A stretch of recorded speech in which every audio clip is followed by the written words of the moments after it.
A oração mental dos iniciantes. A oração é uma elevação da alma para Deus, pela qual queremos no tempo aquilo que Deus quer, desde toda a eternidade, que nós lhe peçamos.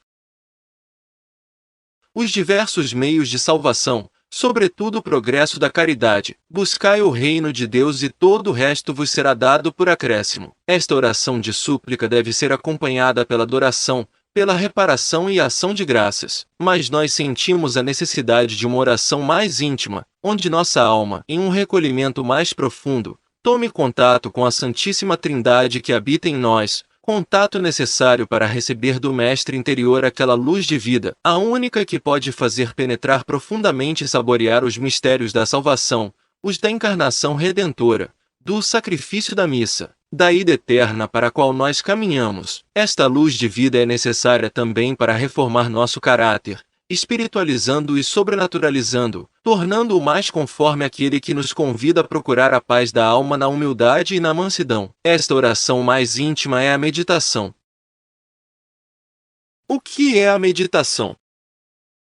Nosso Senhor nos diz no Evangelho, Mateus 6,6, não faças como os fariseus que procuram ser vistos pelos homens quando rezam. Quanto a ti, quando queres rezar, recolhe-te e reza a teu Pai, que está no segredo de tua alma, e teu Pai que vê os segredos do coração te atenderá. Santa Teresa diz de maneira tão simples quanto profunda, a oração mental não é outra coisa senão uma amizade divina, um colóquio frequente, a sós, com aquele por quem sabemos ser amados. É uma oração inteiramente espontânea, toda íntima, que as almas cristãs verdadeiramente simples e puras sempre conheceram.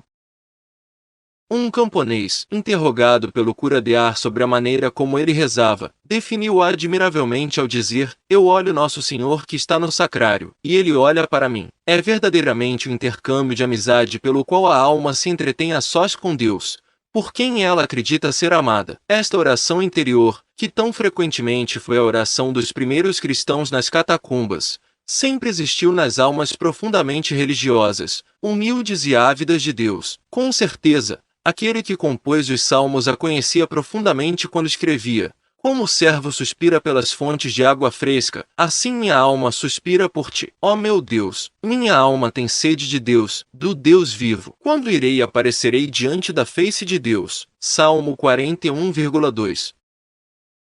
Para falar mais simplesmente, deve limitar-se a indicar os atos essenciais dos quais se compõe um movimento. É preciso lembrar, sobretudo, que a meditação depende principalmente da graça de Deus, e nos preparamos, pela humildade. É aos humildes que Deus concede sua graça. Tiago 4,6.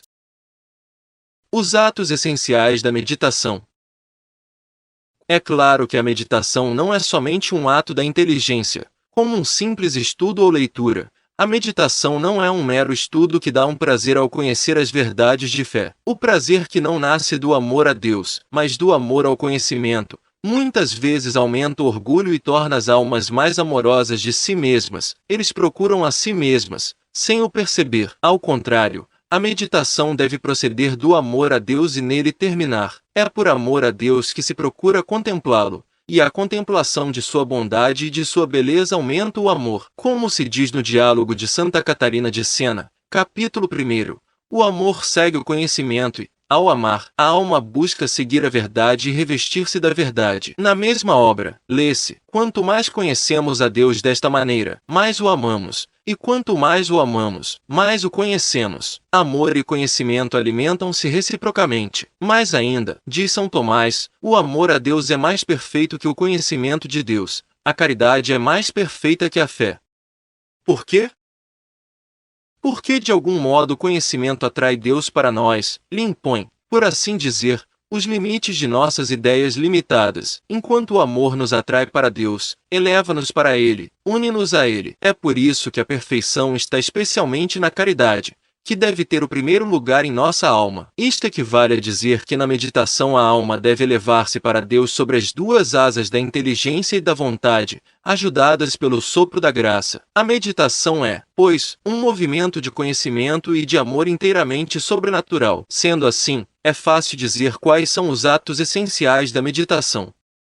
Para ser essa elevação de toda a alma para Deus, ela deve ser preparada por um ato de humildade e proceder das 3 virtudes teologais, fé, esperança e caridade, que nos unem a Deus, animam a virtude da religião e nos obtêm as iluminações e inspirações do Espírito Santo. Normalmente, há de início na meditação um ato de humildade, pois é conveniente lembrar-nos aquilo que somos, quando vamos conversar com Deus. Pensemos na palavra do Senhor a Santa Catarina de Sena: eu sou aquele que é, tu és aquela que não é. Por nós mesmos, nada somos, e ainda menos que nada, pois nossos pecados são uma desordem inferior ao próprio nada. Esse ato de humildade é normalmente acompanhado por um ato de arrependimento e um ato de adoração, como aquele que inspira a genuflexão que se faz ao entrar em uma igreja. Esses atos afastam o principal obstáculo à graça, que é o orgulho. E a verdadeira humildade, longe de nos deprimir, lembra-nos que é num vaso de barro que trazemos um precioso tesouro, a graça santificante e a Santíssima Trindade que habita em nós. Assim iniciada, a meditação não procede de um vão sentimentalismo, mas da vida da graça, imensamente superior à nossa sensibilidade. Depois deste ato de humildade, um ato de fé profundo e prolongado sobre esta ou aquela verdade fundamental. Neste ponto, o Padre Lagrange nos indica temas principais para a meditação diária. Deus, suas perfeições, sua bondade, ou Nosso Senhor, os mistérios de sua vida, de sua paixão, de sua glória, ou ainda nossos grandes deveres, nossa vocação, nosso fim último, o pecado, nossos deveres de Estado a serem cumpridos cada vez mais santamente. Estes temas devem voltar constantemente. Nos dias de festa, a própria liturgia fornece o assunto. Se se trata de um mistério da vida do Salvador, como de sua paixão, convém considerá-lo primeiro sob seu aspecto sensível, em seguida sob seu aspecto espiritual, deter-se naquilo que determina seu valor infinito, repousar nesta fecunda visão de fé. Muitas vezes, para esta consideração e adesão de fé, bastam algumas palavras do Evangelho ou da liturgia. Para as almas mais adiantadas, elas são como alguns grãos de incenso no fogo da caridade. Não é necessário raciocinar muito. O simples ato da fé teologal é bem superior ao raciocínio, e torna-se cada vez mais um olhar simples que, quando acompanhado de admiração e de amor, merece o nome de contemplação. A visão de fé sobre a verdade e a bondade de Deus faz nascer espontaneamente um ato de esperança. Deseja-se a beatitude, a vida eterna, a paz prometida pelo Pai Celeste àqueles que seguem a Jesus Cristo. Mas é certo que, apenas com nossas forças naturais, não chegaremos a esse fim sobrenatural. Então, a alma recorre à bondade infinitamente confiável de Deus e lhe pede sua graça. É a súplica, inspirada pela esperança, que conta com o auxílio divino. Depois de ter recitado o credo, a alma vem assim de modo todo espontâneo a dizer: eu desejo, eu tenho sede, eu espero. Após ter enxergado ao longe a fonte de água viva, deseja-se alcançá-la para nela beber em longos tragos, como o servo suspira pelas fontes de água fresca. Salmo 41,1. Mas o ato de esperança, por sua vez, nos dispõe a um ato de caridade. Assim se eleva espontaneamente em nós o ato de caridade primeiro sob uma forma afetiva. Aqui, é necessária uma afeição calma, mais profunda. Ela consiste em dizer: meu Deus, eu não quero mais mentir ao dizer-vos que vos amo. Concedei-me amar-vos e agradar-vos em todas as coisas. A caridade afetiva deve, afinal, tornar-se efetiva. Eu quero conformar minha vontade à vontade divina. Fiat voluntas tua, que tua vontade se cumpra em mim pela fidelidade aos mandamentos e ao espírito dos conselhos evangélicos. Eu quero romper com tudo que me torna escravo do pecado, do orgulho, do egoísmo, da sensualidade. Eu quero, Senhor, participar cada vez mais da vida divina que me ofereces. Vieste para que tenhamos a vida em abundância. Aumenta meu amor por ti. Só pedes para doar, eu quero receber assim como queres que eu receba, na provação como na consolação. Quer venhas para me associar aos mistérios gozosos de tua infância ou aos mistérios dolorosos de tua paixão, pois todos eles conduzem à vida gloriosa da eternidade. Hoje, eu tomo a resolução de ser-te fiel a respeito de certo ponto que muitas vezes tenho negligenciado.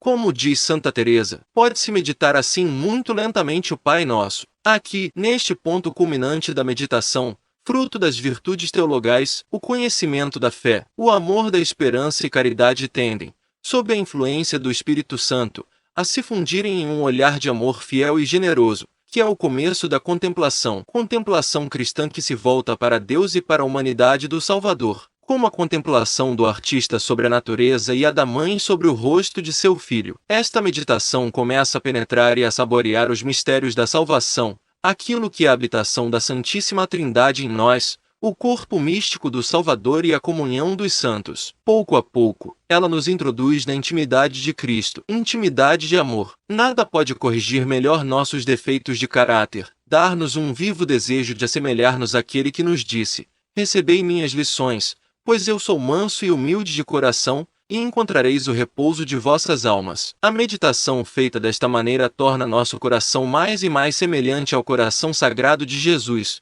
pois, mesmo sem perceber, tendemos à imitação daquilo que intensa e verdadeiramente amamos. Existem personalidades muito difíceis, que só chegarão a se reformar pela contemplação amorosa de Nosso Senhor na meditação. Assim, compreendemos melhor a definição que dávamos no início deste capítulo. Seguindo Santa Teresa, a meditação é um intercâmbio de amizade no qual a alma se entretém a sós com Deus, por quem ela acredita ser amada.